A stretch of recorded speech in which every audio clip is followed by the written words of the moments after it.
नमस्कार साथियों। मेंटोर जी में आप सभी का स्वागत है। और आज के सेशन में हम बात करने वाले हैं वन शॉट सीरीज में। आज के सेशन में हम बात करने वाले हैं dual nature of radiation matter. उसमें टॉपिक है वेव नेचर।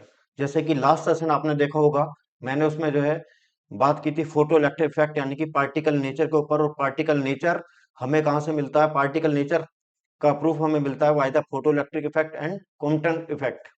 चलिए, तो वेव नेचर के बारे में आज हम बात करेंगे और वेव नेचर के ऊपर कुछ कंसेप्ट बेसिक्स जानते हैं। जैसे कि मैंने टॉपिक डाला हुआ है dual nature of radiation and matter.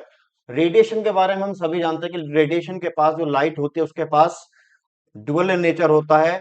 और ड्यूअल नेचर मतलब particle nature and wave nature.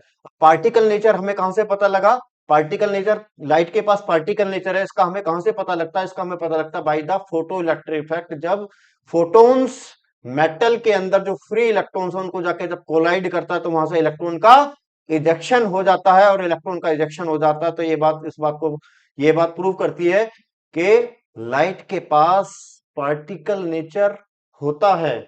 Then बात करते हैं आज, तो लाइट के पास पार्टिकल नेचर है, बट लेकिन वेव नेचर की बात करें, वेव नेचर ऑफ लाइट कहां से पता लगता है? जैसे कि आपने टॉपिक पढ़ा होगा वेव ऑप्टिक्स। वेव ऑप्टिक्स हमने पढ़ा हुआ है। और वेव ऑप्टिक्स में सभी बच्चे जानते हैं कि इंटरफेरेंस, डिफ्रैक्शन एंड पोलराइजेशन, ये क्या है? वेव की प्रॉपर्टी। और light interference, diffraction, interference by the, कहां से पता लगा? YDSC, Young's double slit experiment. Light show करती है इंटरफेरेंस, जो कि यंग्स डबल स्लिट एक्सपेरिमेंट से क्लियर हो जाता है। देन बात करें डिफ्रैक्शन की, तो डिफ्रैक्शन भी लाइट शो करती है और उसके लिए एक्सपेरिमेंट यंग्स ने किया था YSSC यानी कि Young's single slit experiment. Then polarization, light show करती है पोलराइजेशन, यानी पोलराइजेशन मतलब उसके, अगर लाइट का ऑक्सीडेशन सिर्फ सिंगल एक ही एक्सिस में है, एक ही डायरेक्शन में है, तो लाइट कैसी कहलाएगी? पोलराइज्ड। अगर तो लाइट की बात करें तो लाइट इंटरफेरेंस भी शो करती है, डिफ्रैक्शन भी शो करती है जी, पोलराइजेशन भी शो करती है। दैट मींस लाइट के पास वेव नेचर होता है। बट बात आती है किसकी? मैटर की, क्योंकि हम पढ़ रहे हैं क्या? Dual nature of radiation and matter. तो मैटर की जब हम बात करते हैं, क्या मैटर के पास वेव नेचर है?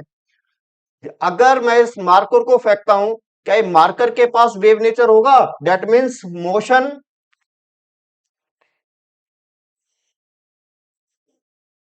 Wavelength lambda. क्या कोई भी मटेरियल, अगर आप किसी बॉल को थ्रो करते हो, क्या वो वेव नेचर शो करेगा? नहीं करेगा। तो इसके बारे में 1924 में एक French scientist, French physicist de Broglie कहते हैं, डी ब्रोगली ने कहा मैटर से रिलेटेड वेव्स होती हैं। किसने कहा? मैटर से रिलेटेड वेव्स होती हैं। और इसके बारे में किसने बताया पहले? डी ब्रोगली जी। डी ब्रोगली ने क्यों कहा? उनकी हाइपोथेसिस थी, उनकी प्रेडिक्शन थी कि मैटर के पास भी वेव होती है। ठीक है जी। यंग्स ने कहा, यंग्स के according interference, light interference, diffraction, ठीक है, ये शो करती है। उसके लिए Young's double slit experiment, Young single slit experiment और पोलराइजेशन की प्रॉपर्टी आ जाती है। दैट्स व्हाई लाइट का तो वेव नेचर क्लियर हो गया। बट लेकिन मैटर के पास भी क्या वेव नेचर होता है? मैटर में आ जाता है इलेक्ट्रॉन, प्रोटॉन। और अगर हम किसी बॉल को थ्रो करते हैं, क्या वो भी मैटर है? उसके पास वेव होगी या नहीं होगी? अब आप कंफ्यूजन में, क्या बॉल के पास वेव होगी? चलिए जानते हैं उसके बारे में। तो 1924 में मैटर वेव्स के बारे में डी ब्रोगली ने प्रिडिक्शन की कि हाँ भाई, मैटर के पास भी जो है वेव लेंथ होती है, यानी कि वेव प्रॉपर्टी मैटर भी क्या करता है? शो करता है। चलिए,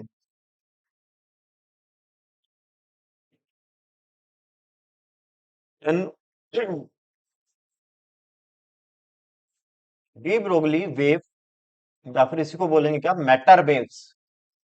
और ध्यान रहे, मैटर वेव्स की अगर मैं बात करता हूं तो समझ जाना कि इलेक्ट्रॉन, प्रोटॉन, न्यूट्रॉन या फिर किसी भी पार्टिकल या किसी भी ऑब्जेक्ट से रिलेटेड जो वेव है that is called matter wave. Wave तो बहुत सारी होती हैं, वेव बहुत सारी होती है, साउंड वेव भी है, मैकेनिकल वेव भी है, ठीक है। तो काफी सारी वेव होती हैं। और जैसे कि वेव के बारे में आप पढ़ के आते हैं, एक सेक्शन है सिस्टम ऑक्सीलेशन एंड वेव्स करके एक टॉपिक आता है जिसमें simple harmonic motion and then waves, तो वहां पे इसका बेसिक से बताया जाता है। तो डी ब्रोगली की बात करें तो उन्होंने कहा भाई आइंस्टाइन मास एनर्जी इक्विवेलेंस क्या है, mass energy equivalence equal to कितना, एम सी स्क्वायर। बहुत जगह आपने देखा होगा कि हाँ भाई बुक की फ्रंट पेज पे एक equal to m C square, आप सभी बच्चों ने आइंस्टाइन का नाम सुना होगा और सबसे बड़े साइंटिस्ट अब तक के रहे हैं। तो E equal to m C square, Einstein कहते हैं कि फोटोन जो ईएम वेव यानी कि फोटोन से रिलेटेड जो एनर्जी इक्वल टू कितना, एम सी स्क्वायर। सी क्या है यहाँ पर, स्पीड ऑफ द लाइट। तो एम यानी कि मैटर, मैटर मतलब मास, और रेडिएशन मतलब एनर्जी। तो मास एनर्जी से क्या करता है, यहां पर रिलेट करता है, दैट मीन्स मास एनर्जी से रिलेट कर रहा है। और एनर्जी किससे रिलेटेड है, एनर्जी मतलब रेडिएशन, यानी कि रेडिएशन के पास क्या है, पार्टिकल नेचर और वेव नेचर। और सभी बच्चे जानते हैं nature loves symmetry, nature loves symmetry. तो इसी की प्रिडिक्शन पे कहा भाई मास और रेडिएशन यानी कि एनर्जी क्या कर रहे हैं, रिलेट कर रहे हैं, मैटर और एनर्जी यानी कि रेडिएशन के फॉर्म में क्या कर रहे हैं, रिलेट कर रहे हैं। तो यहां पर पार्टिकल और वेव नेचर दोनों एग्जिस्ट कर रहा है, दैट्स व्हाई मैटर भी प्रेडिक्शन किया डी ब्रोगली ने कि मैटर के पास भी क्या है, वेव नेचर है, मैटर के पास भी क्या है, वेव नेचर है। तो उन्होंने कहा भैया मैटर के पास भी क्या होगा, वेव नेचर होगा, और मैटर जब चलता है तो उससे रिलेटेड एक वेव एसोसिएट करती है, उसकी वेवलेंथ कितनी होती है, लैम्डा, उसकी वेवलेंथ कितनी होती है, लैम्डा। तो by Planck's constant, by Planck's quantum theory, क्या कहती है प्लैंक्स क्वांटम थ्योरी, एनर्जी कितनी होती है, एच न्यू, एनर्जी कितनी होती है, एच न्यू इक्वल टू कितना, एच सी बाई लैम्डा ले सकते हो, क्योंकि न्यू इक्वल टू कितना भैया, सी बाई लैम्डा। सी क्या है, स्पीड ऑफ फोटोन या फिर स्पीड ऑफ ईएम वेव, और लैम्डा क्या है, वेवलेंथ। और by Einstein relation equal to कितना, M C square, equal to कितना, एम सी स्क्वायर। तो अब मैं आपसे बात कर रहा हूं यहां पर डी ब्रोगली वेव की। डी ब्रोगली वेव को हम जो है यहां पर इक्वेशन उसकी निकालने वाले हैं। डी ब्रोगली ने सिर्फ प्रिडिक्शन दी थी, कोई भी एक्सपेरिमेंटली प्रूफ नहीं दिया, ठीक है। तो मैं यहाँ पर आपसे डी ब्रोगली वेव की बात कर रहा हूँ, E इक्वल टू कितना, एम सी स्क्वायर, और दोनों को यहाँ पर बच्चों इक्वल रखते हैं तो H C by lambda, H C by lambda equal to आ जाता है कितना, एम सी स्क्वायर। तो यहां से अगर आप लेमडा निकालते हो तो लेमडा इक्वल टू कितना आ जाएगा, एच अपॉन कितना, M c. That means lambda equal to यहां से आ जाता है कितना, एच बाई एम सी। तो उसने कहा भाई ईएम वेव से रिलेटेड, ईएम वेव से ईएम वेव से रिलेटेड जो वेवलेंथ होती है कितनी होती है, लैम्डा अपॉन एमसी, यानी कि फोटोन से रिलेटेड जो वेवलेंथ होती है, फोटोन से रिलेटेड जो वेवलेंथ है वो कितनी है, कितनी होती है, एच बाई एमसी। उसने कहा भाई नेचर लव्स सिमेट्री, तो सिमेट्रिकली उसने कहा भाई मैटर से भी वेव रिलेटेड होगी। मैटर अगर, मैटर की स्पीड, स्पीड है कितनी उसकी, v, तो उस समय वेवलेंथ यानी कि क्या हो जाएगी, lambda equal to H upon M v. और एम बी यहां पर क्या कहलाएगा, मोमेंटम कहलाएगा, p इक्वल टू कितना, एम बी। तो एम बी क्या कहलाता है यहां पर, लीनियर मोमेंटम। जब ये किसके लिए है, मैटर के लिए, जिसकी स्पीड फोटोन से क्या होगी, कम होगी। ये किसके लिए है? इलेक्ट्रोमैग्नेटिक वेव, यानी कि फोटोन के लिए वेवलेंथ हो जाती है। और mc यहां पर क्या? फोटोन का मोमेंटम। mc क्या होगा यहां पर? फोटोन का मोमेंटम। देन आगे चलते हैं। ठीक है जी, हमने जाना लैम्डा इक्वल टू कितना? H upon M V.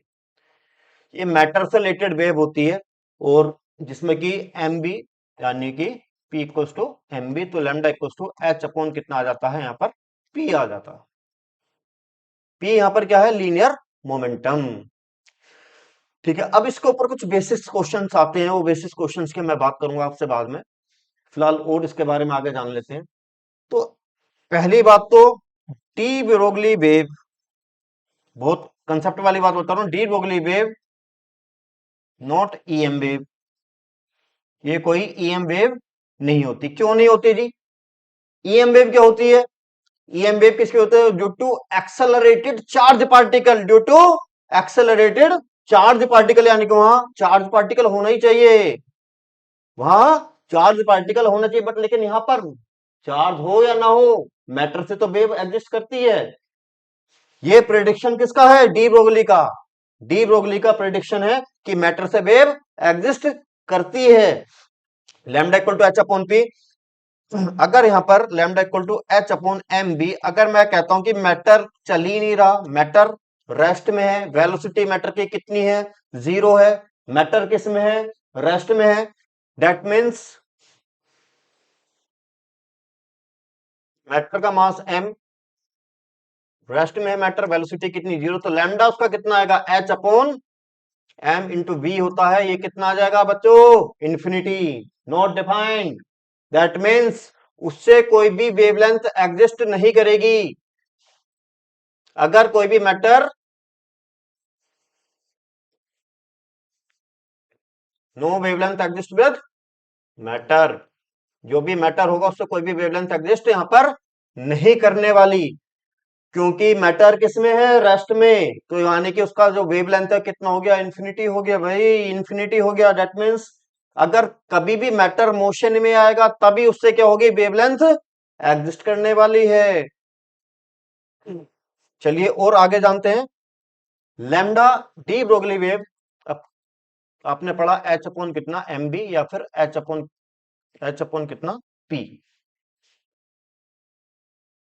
H upon P. बात आती है भाई, कुछ कंसेप्चुअल क्वेश्चंस हमारे पास आते हैं जो कि यहां से सोल्व नहीं होने वाले, तो उसके बारे में बात करते हैं। फिर मैं आपको बताऊंगा कि डी ब्रोगली ने तो सिर्फ प्रिडिक्शन दी थी, बट लेकिन उसका एग्जिस्टेंस की डी ब्रोगली वेव वाकई में एग्जिस्ट करती है। उसने सिर्फ क्या दिया? प्रिडिक्शन से दिया कि हाँ भाई नेचर ऑफ सिमेट्री करती है भाई, कि लाइट के पास वेव नेचर है। तो सिमिलरली हमने बोल दिया कि भाई मैटर के पास भी होगा, मैटर के पास मैटर पार्टिकल तो है ही, बट लेकिन उसके पास वेव नेचर भी होगा। बट लेकिन कोई भी एक्सपेरिमेंटली प्रूफ डी ब्रोगली ने नहीं दिया। इसका एक्सपेरिमेंटली प्रूफ किसने दिया? Deviation Germer. 1927 में आए डेविसन जर्मर, उन्होंने इसका एक्सपेरिमेंटली प्रूफ दिया। उसने कहा भाई डी ब्रोगली वेव वाकई में ही एग्जिस्ट करती है, उन्होंने निकाल के बताया अपने एक्सपेरिमेंट से। उसके बारे में अभी चर्चा करते हैं। पहले मैं आपको इसका एक्सप्लेनेशन देता हूं और आगे, कि अगर हमें इलेक्ट्रॉन के लिए वेवलेंथ निकालना है, अगर हमें प्रोटॉन के लिए वेवलेंथ निकालना है, काइनेटिक एनर्जी आपको दे रखी है, तो कैसे इसको आगे जो है सोल्व करना है और कैसे वो क्वेश्चन सोल्व होंगे। तो लैम्डा इक्वल टू बेटा कितना? एच अपॉन पी, और पी इक्वल टू कितना है यहाँ पर? M B. स्क्वायरिंग कर लेते हैं, तो p square equal to m square v square, m square v square.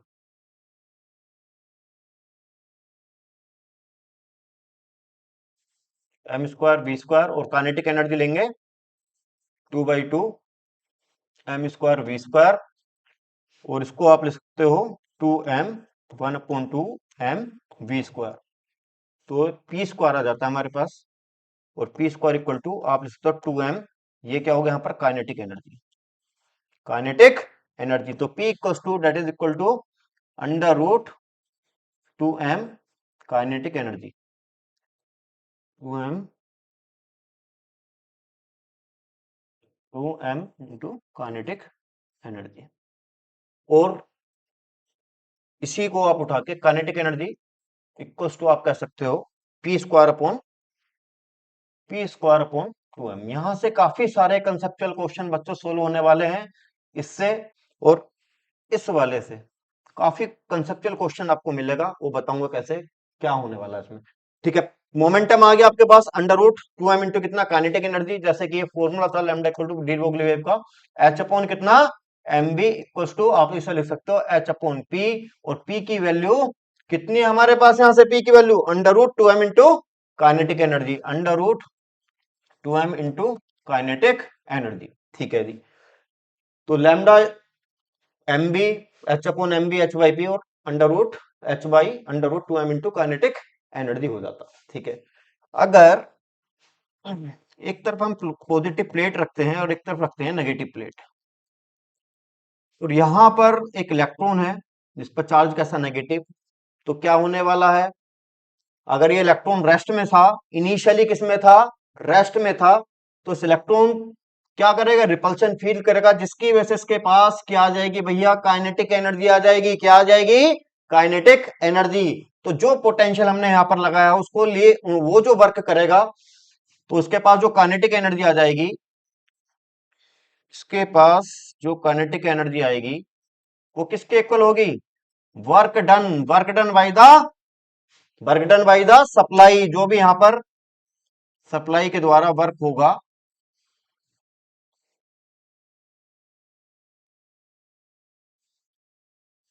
जो भी यहां पर सप्लाई के द्वारा वर्क होगा। ठीक है जी, काइनेटिक एनर्जी कितनी, 1/2, इसको जरूरत नहीं है वैसे यहां पर, 1/2 काइनेटिक एनर्जी, और वर्क डन कितना होगा यहां पर, ईवी। क्यों होगा जी ईवी, आपने work done upon charge equal to पढ़ा हुआ है पोटेंशियल। ठीक है, अब यहां पर चार्ज है इलेक्ट्रॉन, तो डब्ल्यू इक्वल टू आ जाएगा कितना यहाँ पर, ईवी। तो इसलिए काइनेटिक एनर्जी किसके इक्वल हो जाती है यहाँ पर, ईवी के इक्वल। तो ये जो हमारा फॉर्मूला था इसको मैं लिख सकता हूं H upon under root 2m into EV. E क्या आ गया यहाँ पर, चार्ज आ गया। तो आप देख रहे हो कि लैम्डा के यानी कि डी ब्रोगली वेव के फॉर्मूले H upon M B equal to H upon P equal to H upon under root 2m into kinetic energy, H upon under root 2m into EV, और kinetic energy that is equal to EV और P square upon 2m equals to kinetic energy. ठीक है, चलिए जी, अगर सिर्फ हमें बात करनी है इलेक्ट्रॉन के लिए, अगर हमें वेवलेंथ निकालनी है सिर्फ इलेक्ट्रॉन की, तो अगर हम h की वैल्यू यहां पर रखते हैं और मास रख लेते हैं इलेक्ट्रॉन का, अगर हम मास रख लेते हैं यहां पर इलेक्ट्रॉन का, जैसे कि h की वैल्यू कितनी 6.6 10 की पावर माइनस 34, और मास इलेक्ट्रॉन का होता है 9.1 10 की पावर माइनस 31,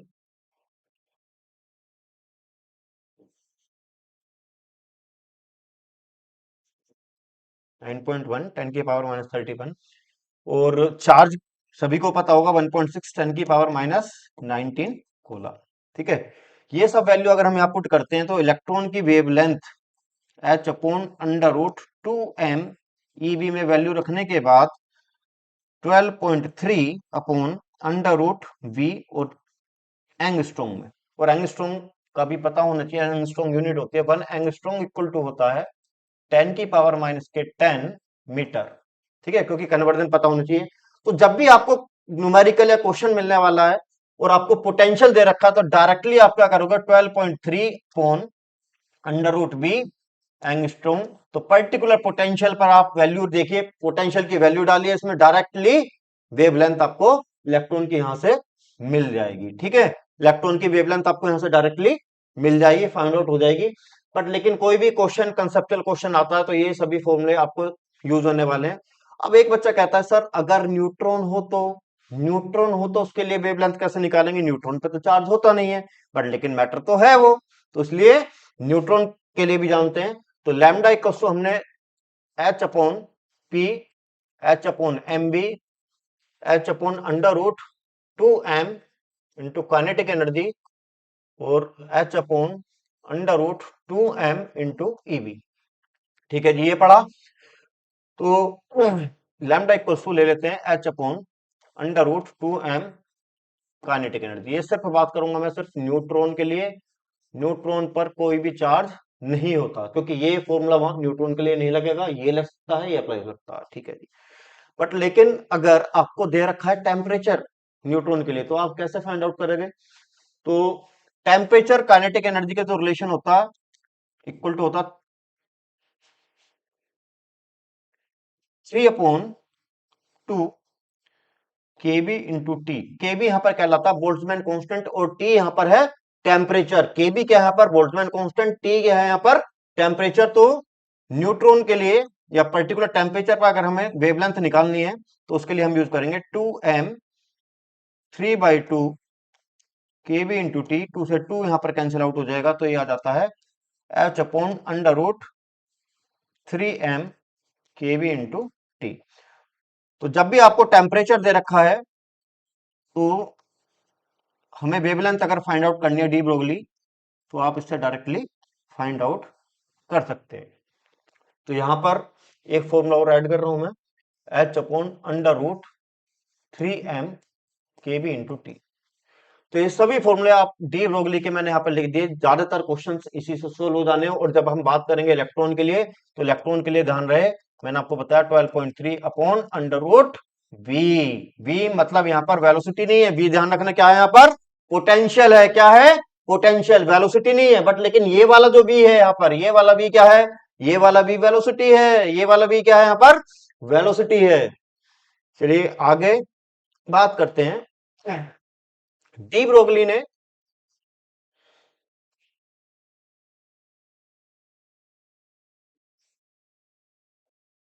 के जो फॉर्मूले थे उसको deviation German experiment. De Broglie ने अपने प्रेडिक्शन तो बता दी कि भाई हाँ, कोई भी मैटर अगर मूव करता है सर्टेन वेलोसिटी से तो उससे एसोसिएटेड क्या होती है? वेव्स होती हैं, ठीक है जी। उससे एसोसिएटेड क्या होती हैं? वेव्स होती हैं। बट लेकिन उसका एक्सपेरिमेंटली प्रूफ डी ब्रोगली के पास नहीं था, नहीं दे पाया।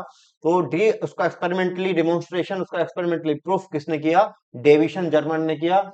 1927 में डेविशन जर्मन आते हैं, तो इन्होंने एक एक्सपेरिमेंटल सेटअप लिया और निकल क्रिस्टल उस पर जो है इलेक्ट्रॉन की बीम को इंसिडेंट किया। तो वहां से जो है इन्होंने ब्रैग्स इक्वेशन का यूज करते हुए वहां से वेवलेंथ निकालते हैं, n lambda equal to 2d sin theta, और थीटा यहाँ पर ग्लांसिंग एंगल होता है। तो यहां से लैम्डा निकल के आता है 1.65 एंगस्ट्रॉम। 1.65 एंगस्ट्रॉम। और जब इसी डी ब्रोगली के फॉर्मूले को उन्होंने यूज करते हुए, डी ब्रोगली के फॉर्मूले को यूज करते हुए जब इन्होंने वेवलेंथ फाइंड आउट की, तो यहां से ये वेवलेंथ आती है 1.66 एंगस्ट्रॉम। तो उसने कहा, डेविशन जर्मन ने कहा, भाई डी ब्रोगली वेव एग्जिस्ट करती हैं। डी ब्रोगली ने जो फॉर्मूला दिया वो करेक्ट है। डी ब्रोगली वेव क्या करती हैं? एग्जिस्ट करती हैं। तो इसका मतलब क्या हुआ? मैटर वेव्स एग्जिस्ट करती है। मैटर से जब कोई भी मैटर मूव करेगा तो उससे रिलेटेड वेव्स एग्जिस्ट करती हैं। यानी कि डी ब्रोगली को जो हाइपोथेसिस थी, डी ब्रोगली की जो प्रेडिक्शन थी, वो करेक्ट हो गई। कब? जब डेविशन जर्मन एक्सपेरिमेंट से दोनों की वैल्यू क्या आ जाती है? सेम आ जाती है। ये फॉर्मूला डी ब्रोगली का था, ये एक्सपेरिमेंटली इन्होंने डेविशन जर्मन ने निकाला। तो जब डेविशन जर्मन ने अपने फॉर्मूले से निकाला तो दोनों आसपास ही वैल्यू आई थी, तो उन्होंने कहा भाई डी ब्रोगली वेव एग्जिस्ट करती है। चलिए अब जानते कुछ कंसेप्चुअल क्वेश्चंस इस पे किसके ऊपर आते हैं। तो सबसे पहले तो भैया आप ध्यान रखें, lambda equal to h/√2m EV, इसके ऊपर बात करते हैं। तो इलेक्ट्रॉन, प्रोटॉन और अल्फा पार्टिकल। तो इलेक्ट्रॉन पर चार्ज की बात करें और मास, तो चार्ज कितना होता है इलेक्ट्रॉन का? ई। प्रोटॉन का कितना? ई। अल्फा पार्टिकल ध्यान रहे क्या होता है भैया? Helium nucleus. प्रोटॉन को हाइड्रोजन न्यूक्लियस, ठीक है। तो इस पे चार्ज अगर ई है तो इस पे कितना होगा? ट्वाइस हो गया 2e चार्ज। इस पर कितना होगा? 2e चार्ज, क्योंकि चार्ज और मास आपको ये दोनों यहां पर पता होने चाहिए, इलेक्ट्रॉन, प्रोटॉन और अल्फा पार्टिकल के लिए, क्योंकि कंपैरिजन वाले क्वेश्चंस इन पे आते हैं। काइनेटिक एनर्जी या पोटेंशियल वाले क्वेश्चंस रिलेट करते हुए कुछ क्वेश्चंस कंसेप्चुअल यहां से बनते हैं। ठीक है, तो मास की बात करें तो इलेक्ट्रॉन का मास 9.1 इंटू 10 की पावर माइनस के 31 किलोग्राम। ठीक है, प्रोटॉन की बात करें तो प्रोटॉन का मास कितना होता है 1.6 इंटू 10 की पावर माइनस 27 किलोग्राम। और इसका कितना 4 टाइम्स है, 4 टाइम मास ऑफ प्रोटॉन, यानी कि mass of alpha particle 4 into 1.6 10 की पावर माइनस 27 किलोग्राम। और जनरली जब भी आपको प्रोटॉन वर्सेस इलेक्ट्रॉन के मास के रेशियो का यूज करना है, डिवीजन जब आता है, यानी कि हमें लैम्डा का रेशियो निकालना होता है, तो तब डिवीजन में इसकी रिक्वायरमेंट होती है, इसकी जरूरत पड़ती है। तो 1838 बाई कितना 1 अप्रोक्स में, ये भी अप्रोक्स में है,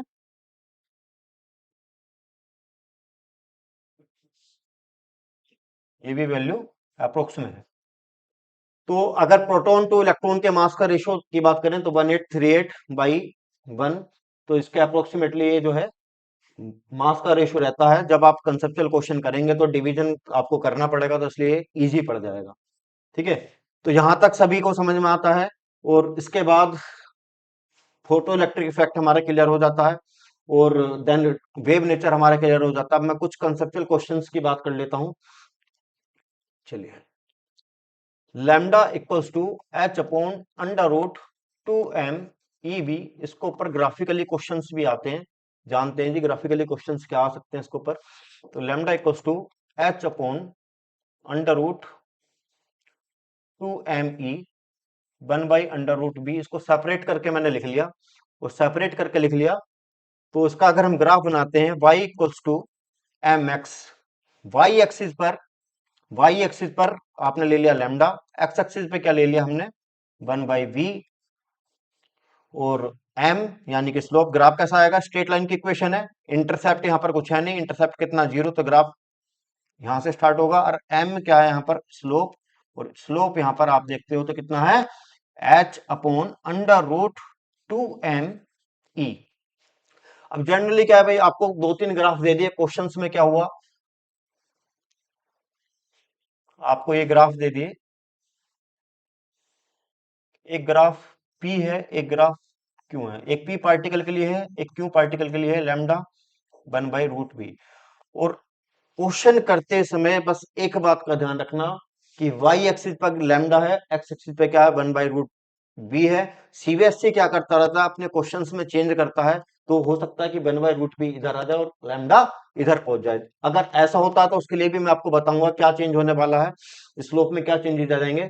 और आपने जैसे कि पढ़ा हुआ स्लोप क्या होता है, स्लोप क्या होता है tan theta, theta is the angle made with the x axis. किसी भी ग्राफ का एंगल थीटा किससे होगा, एक्स एक्सिस से होगा, स्लोप कहलाता है। ठीक है, तो यहां पर अगर हम बात करें तो क्वेश्चन क्या बनता है, क्वेश्चन ये है कि दो पार्टिकल हैं पी और क्यू, इनमें से कौन किस पार्टिकल का मास ज्यादा है, किसका मास कम है। ठीक है, तो स्लोप क्या है, इनवर्सली प्रोपोर्शनल किसके, मास के। स्लोप की बात करें तो slope inversely proportional under root m के। तो यहां से आप देखो भाई, इसका एंगल थीटा पी कम है, थीटा क्यू क्या है ज्यादा है। तो इसलिए अगर हम बात करें पी के लिए तो theta P tan theta Q क्या हो गया ज्यादा हो गया, और टेन थीटा पी क्या है कम है। तो जिसका जिसका स्लोप ज्यादा, जिसका एंगल ज्यादा, उसका स्लोप ज्यादा, और जिसका स्लोप ज्यादा उसका मास क्या होगा, कम होगा। डेट मीन्स यहां पर मास किसका कम हुआ, एंगल किसका ज्यादा, क्यू वाले का। क्यू वाले का एंगल ज्यादा तो उसका स्लोप ज्यादा, उसका जिसका स्लोप ज्यादा उसका मास क्या हुआ, कम हुआ। डेट मीन्स क्यू वाले का मास कम हो गया और मास पी वाले का क्या हो गया यहां पर ज्यादा हो गया। यानी कि हैवियर पार्टिकल कौन सा हुआ, जिसका ग्राफ पी है और जिसका ग्राफ क्यू है, वो क्या हुआ लाइटर पार्टिकल हो गया। एक क्वेश्चन है हमारे पास, मेटल प्लेट है, उस पर ईएम वेव इंसिडेंट होती है, उस मेटल प्लेट की थ्रेशोल्ड फ्रिक्वेंसी है म्यू नॉट, और इस पे जो लाइट इंसिडेंट होती है उसकी फ्रिक्वेंसी है 2 म्यू नॉट। और यहां से इलेक्ट्रॉन का इजेक्शन होता है, उस इलेक्ट्रॉन जो इजेक्ट हो रहे हैं उनकी वेलोसिटी कितनी है v1, कितनी है v1, मैक्सिमम वेलोसिटी कितनी है उसकी v1। उसने कहा अगर हमने इंसिडेंट लाइट की वेलोसिटी को कर दिया 5 म्यू नॉट, ठीक है जी, कितना 5 म्यू नॉट, और थ्रेशोल्ड फ्रीक्वेंसी कितनी थी म्यू नॉट, तो ये कहता है अब इलेक्ट्रॉन जो निकल रहा है उसकी मैक्सिमम वेलोसिटी कितनी है, v2 है। तो क्वेश्चन में बोला गया भैया आप v2 और v1 बाई v2 का आप रेशियो बता दीजिए क्या होगा, v1 बाई v2 का आप रेशियो बता दीजिए क्या आएगा, ठीक है। तो हम उठाते हैं क्या, Einstein photo electric equation. Einstein photo electric equation कहती है h mu equals to h mu not plus कितना काइनेटिक एनर्जी, और हमें क्या निकालनी है, काइनेटिक एनर्जी निकालनी है, तो kinetic energy equal to h mu minus h mu not. यहां इंसिडेंट फ्रीक्वेंसी कितनी है, इंसिडेंट फ्रीक्वेंसी है 2 म्यू नॉट माइनस ये कितना है एच म्यू नॉट ही रहेगा ये, क्योंकि यहाँ पर थ्रेशोल्ड कितना है म्यू नॉट है। तो ये आ गया 2h mu naught minus h mu not, तो ये हो गया एच म्यू नॉट। और काइनेटिक एनर्जी 1/2 m, वेलोसिटी कितनी है इसकी v1, तो ये v1 square 1/2 m v1 square, इसको मान लिया हमने फर्स्ट। देन सेकंड वाले केस पे आते हैं, यहां पर सेम ये हमने आंसर फोटो इलेक्ट्रिक इक्वेशन लगानी है, तो यहां पर 1/2 m v2 square equals to, अब इंसिडेंट लाइट की फ्रीक्वेंसी कितनी हो गई, पहले कितनी थी 2 म्यू नॉट, अब कितनी हो गई 5 म्यू नॉट, तो यहां पे कितना रख दोगे 5 म्यू नॉट माइनस कितना वर्क फंक्शन है h इंटू म्यू नॉट, ठीक है। तो 1/2 m v2 square equals to, ये हो जाएगा 5 h mu not minus h mu not, तो हो गया 4h म्यू नॉट, ये हो जाती है सेकंड। और हमें b1 बाई b2 का क्या निकालना है, रेशियो निकालना है, तो आप इन दोनों को आपस में क्या कर लीजिए, डिवाइड कर लीजिए 1/2, तो यह आ जाता है 1/2 m v1 square divided by 1/2 m v2 square equals to h mu not upon 4h mu not. तो यहां से कैंसिल आउट हो जाएगा, ये कैंसिल आउट हो जाएगा, और म्यू नॉट कैंसिल आउट, और h ये कैंसिल आउट, तो आ जाएगा 1/4, और स्क्वायर इधर जाके रूट में आ जाएगा, तो v1 बाई v2 ये रेशियो आ जाता है 1/2। तो इस तरह का क्वेश्चन यहाँ पर जो है आपने देखा कि सोल्व अगर हम करते हैं तो स्टेप बाय स्टेप जो क्वेश्चन कहता है उसके अकॉर्डिंग आप फिगर या यानी कि डायग्राम बनाते जाइए, और डायग्राम जैसे आप बनाओगे आपको क्वेश्चन बहुत सिंपल पड़ जाएगा, बहुत क्वेश्चन सिंपल हो रहा है, जो जो गिवन है उसके अकॉर्डिंग आप अपना डायग्राम बनाते जाइए, क्वेश्चन आपको बहुत ही सिंपल लगने लग जाएगा। चलिए जानते हैं और कुछ क्वेश्चन लेते हैं। आपको इलेक्ट्रॉन, प्रोटॉन और अल्फा पार्टिकल इनका वेवलेंथ का रेशियो अगर निकालने के लिए दे दिया जाए, या फिर आपको जो है ये पता लगाना कि किसकी वेवलेंथ यहाँ पर ज्यादा होने वाली है, तो उसके लिए हम यूज करेंगे lambda equal to h upon under root 2m into eV. जैसे कि मैं बता चुका हूँ इलेक्ट्रॉन पे चार्ज कितना होता है ई होता है, प्रोटॉन पे चार्ज कितना होता है ई होता है, अल्फा पार्टिकल पर चार्ज कितना होता है, जोर से बताओ कितना होता है 2e। मास की बात करें तो उसका कितना मास है 9.1 इंटू 10 की पावर माइनस के 31। इसके मास की बात करें प्रोटॉन की तो 1.6 10 की पावर माइनस 27, और इसका 4 टाइम्स है किसके प्रोटॉन के, यानी कि 4 इंटू 1.6 इंटू 10 की पावर माइनस 27, ठीक है। तो आप मास और चार्ज को यहां रखेंगे, और दोनों सभी का पोटेंशियल क्या है, सभी सेम पोटेंशियल से एक्सेलरेट होते हैं, सेम पोटेंशियल से क्या हो रहे हैं, एक्सेलरेट हो रहे हैं। दैट मींस पोटेंशियल की वैल्यू सभी के लिए क्या है, सेम है। तो यहां से आप मास और चार्ज यहां से रखते चले जाएंगे, और जैसे कि आपको यहां पता लग रहा है कि इसका चार्ज कितना है 2e, मास कितना है 4m, तो यहां पर किसकी वेवलेंथ ज्यादा आने वाली है, किसकी कम आने वाली है, तो जैसे आप सोल्व करोगे इलेक्ट्रॉन की वेवलेंथ, इलेक्ट्रॉन का मास कम है, चार्ज भी क्या है कम है, तो इसलिए इलेक्ट्रॉन की वेवलेंथ क्या होगी सबसे ज्यादा। देन प्रोटॉन की बात करते हैं तो प्रोटॉन का चार्ज तो इलेक्ट्रॉन के सेम है, बट लेकिन मास क्या है थोड़ा सा ज्यादा है, मास थोड़ा सा ज्यादा है, तो प्रोटॉन की वेवलेंथ उससे क्या आएगी ज्यादा आएगी। अगर हम अल्फा पार्टिकल की बात करें, यहां पर चार्ज भी डबल हो जाता है, मास भी क्या हो जाता है 4 टाइम्स हो जाता है, तो सबसे ज्यादा सबसे कम वेवलेंथ आएगी किसकी? अल्फा पार्टिकल की। तो मैटर से रिलेटेड जो वेव्स हैं, इस तरीके से आप क्वेश्चंस जो है इसके ऊपर करेंगे कुछ, और कुछ स्पेशल क्वेश्चंस मैं आपको और कराता हूं।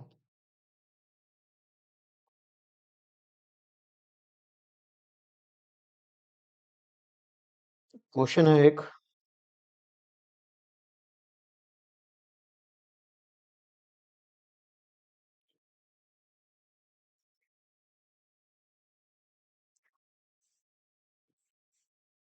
Electrons are emitted from the cathode. Cathode जानते ही हैं, जैसे कि मेटल को जब हम पॉजिटिव चार्ज देते हैं, इधर दे दिया हमने नेगेटिव चार्ज, तो इसको तो बोलेंगे एनोड, इसको बोलेंगे कैथोड। तो मेटल से क्या होते हैं, ये मेटल प्लेट है, इस मेटल प्लेट से इलेक्ट्रॉन्स क्या करते हैं, एमिट करते हैं। नेग्लिजिबल वर्क फंक्शन, इसका वर्क फंक्शन कितना है, नेग्लिजिबल, यानी कि अप्रोक्सीमेटली कितना है, 0। नेग्लिजिबल वर्क फंक्शन है इसका। When photon of wavelength lambda incident on it, यानी कि इस मेटल प्लेट के ऊपर जो ईएम वेव है उसकी वेवलेंथ कितनी है, लैम्डा, उसके ऊपर इंसिडेंट होती है on it, drive the expression for the de Broglie wavelength of electron emitted in terms of wavelength of incident radiation. Incident radiation के टर्म में आपको इसका जो है डी ब्रोगली वेवलेंथ, आपको इलेक्ट्रॉन जो यहां से इलेक्ट्रॉन निकले, इसकी वेवलेंथ के लिए आपको फॉर्मूला ड्राइव करना, इसकी वेवलेंथ के लिए आपको फॉर्मूला यहाँ पर ड्राइव करना है।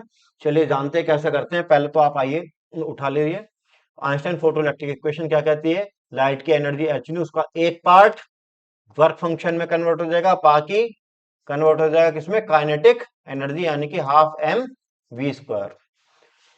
यानी कि आप इसको लिख सकते हैं h v equal to work function plus kinetic energy. But लेकिन क्वेश्चन में क्या गिवन है, वर्क फंक्शन कितना है, 0। तो वर्क फंक्शन को लिख लीजिए कितना, 0, और इसको एच सी बाई कितना, लैम्डा, ये हो गया 0 प्लस कितना, kinetic energy, h C by lambda equal to कितना, काइनेटिक एनर्जी।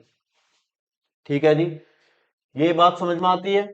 हमें क्या निकालना है, फोटोन की, हमें निकालना है इलेक्ट्रॉन की वेवलेंथ। तो इलेक्ट्रॉन की वेवलेंथ के लिए हमें फॉर्मूला कौन सा यूज करना है, हमें इलेक्ट्रॉन की वेवलेंथ के लिए फॉर्मूला कौन सा यूज करना है, lambda equals to H upon M B, यानी कि ये कौन सा था, डी ब्रोगली वेव वाला। यानी कि इलेक्ट्रॉन क्या है, मैटर है, और मैटर से रिलेटेड जो हमें वेव निकालनी है वो कौन सी है, डी ब्रोगली वेव है, यानी कि ये इलेक्ट्रॉन की वेवलेंथ होगी, और हमें ये वाली वेवलेंथ फाइंड करनी है। और ये जो वेवलेंथ है किसकी है, इंसिडेंट रेडिएशन की, किसकी है ये, इंसिडेंट रेडिएशन की, ये है इंसिडेंट रेडिएशन की। इस वेवलेंथ को हमें फाइंड करना, सोचिए कैसे फाइंड करेंगे। H c by lambda kinetic energy वहां से आ जाती है, और काइनेटिक एनर्जी का कोई रिलेशन मैंने आपको पढ़ाया हुआ है विद, काइनेटिक एनर्जी का एक रिलेशन मैंने आपको बताया था, पी स्क्वायर अपॉन कितना, 2m, P square upon 2m। तो यहां से हम क्या करेंगे, एम बी, यानी कि हम पी को निकाल लेते हैं और इसकी वैल्यू को यहां रख देते हैं।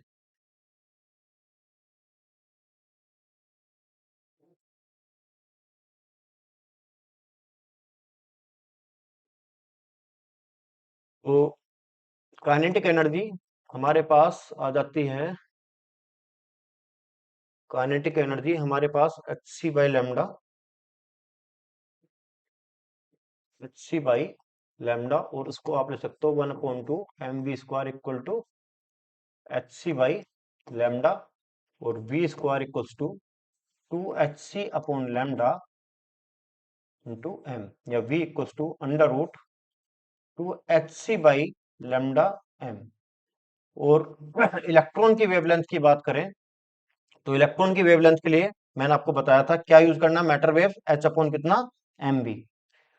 तो एच अपॉन एम बी, तो यहां से हमने इसकी वेलोसिटी निकाल ली, इस वेलोसिटी को हम डायरेक्टली क्या कर देते हैं, यहाँ इंसर्ट कर देते हैं। और जो आपको यहाँ पर, या फिर एक तरीका ये भी था कि हम यहाँ से जो है काइनेटिक एनर्जी निकालते हैं, और काइनेटिक एनर्जी को इसके टर्म में, यानी कि यहाँ पे हम मोमेंटम की वैल्यू यहाँ से निकाल के, यानी काइनेटिक एनर्जी की वैल्यू को यहाँ रख के और मोमेंटम की वैल्यू निकाल के यहाँ रख देते। तो वो भी एक मेथड था, ये भी एक मेथड है। Lambda E equals to H upon M, V की वैल्यू यहाँ पर आ जाती है हमारे पास under root 2hc by lambda into M. ये ध्यान रहे, ये इलेक्ट्रॉन की वेवलेंथ है, ये इंसिडेंट रेडिएशन की वेवलेंथ है, यानी कि किसकी है, ये फोटोन की वेवलेंथ है। तो lambda E equals to h, उसको एम को अंदर लेके जाएंगे तो क्या हो जाएगा, m square, 2hc m square upon lambda into m. तो यहां ये आ जाता है लैम्डा ई, ठीक है। इसको हम m को अंदर लेके चले गए तो क्या हो गया, एम स्क्वायर, एम से एम एक कैंसिल हो जाएगा, ये आ जाता है h under root lambda upon 2h c into m. और h को भी अंदर लेके जाते हैं तो ये हो जाएगा lambda H square upon 2hc m। और एक h से एक h कैंसिल हो जाएगा तो ये आ जाएगा लैम्डा h अपॉन 2mc। ये इलेक्ट्रॉन की यहाँ पर वेवलेंथ आती है। जनरली क्या है, ये क्वेश्चंस में जो हमें निकालना है, कई बार प्रूफ करने के लिए आ रही है, तो कंफ्यूजन ये रहता है कि बहुत बच्चों को, कि ये जो वेवलेंथ हमें दी हुई है इंसिडेंट लाइट की, ये वेवलेंथ हमें जो है इसको नहीं लेना है, बट लेकिन जो भी ऐसे क्वेश्चंस में गिवन वैल्यू होती है वो हमारे फॉर्मूले में, जो भी आप प्रूव करने वाले हो या जो भी आप फॉर्मूला निकालने वाले हो, उसमें वो वैल्यू आनी ही आनी है, ये ध्यान रहे। क्योंकि न्यूमेरिकल वैल्यू तो हमें पता है कि हम न्यूमेरिकल वैल्यू जो दी हुई है निकाल के हम सोल्व कर लेंगे, बट लेकिन अगर क्वेश्चन में, ऐसे क्वेश्चन में जो भी गिवन वैल्यूज हैं वो हमारे आंसर के अंदर होनी चाहिए। यानी कि अगर हमें लैम्डा गिवन था तो लैम्डा हमारे आंसर में आना ही आना है। और कई बार ये क्वेश्चन जो है प्रूव करने के लिए भी आया है, वेवलेंथ फोटोन की निकालने के लिए, फोटोन के टर्म में निकालने के लिए। तो इस तरह के क्वेश्चंस जरूर आप कर लीजिए। और इसी के साथ dual nature of radiation and matter आप मैं यहाँ पर एंड करता हूँ। और नेक्स्ट जब भी क्लास होगी तो मॉडर्न फिजिक्स का एक नेक्स्ट सेशन में मैं एक मॉडर्न फिजिक्स का कोई भी नया चैप्टर लेके या नया टॉपिक कोई लेके मैं आपके सामने आऊंगा। और अगर आपको वीडियो अच्छा लगा तो इसको लाइक और शेयर जरूर कर दीजिए। और आपका एक लाइक मेरे को स्ट्रेंथ देता है, इसलिए इसको लाइक और शेयर जरूर कर दीजिए। Thank you.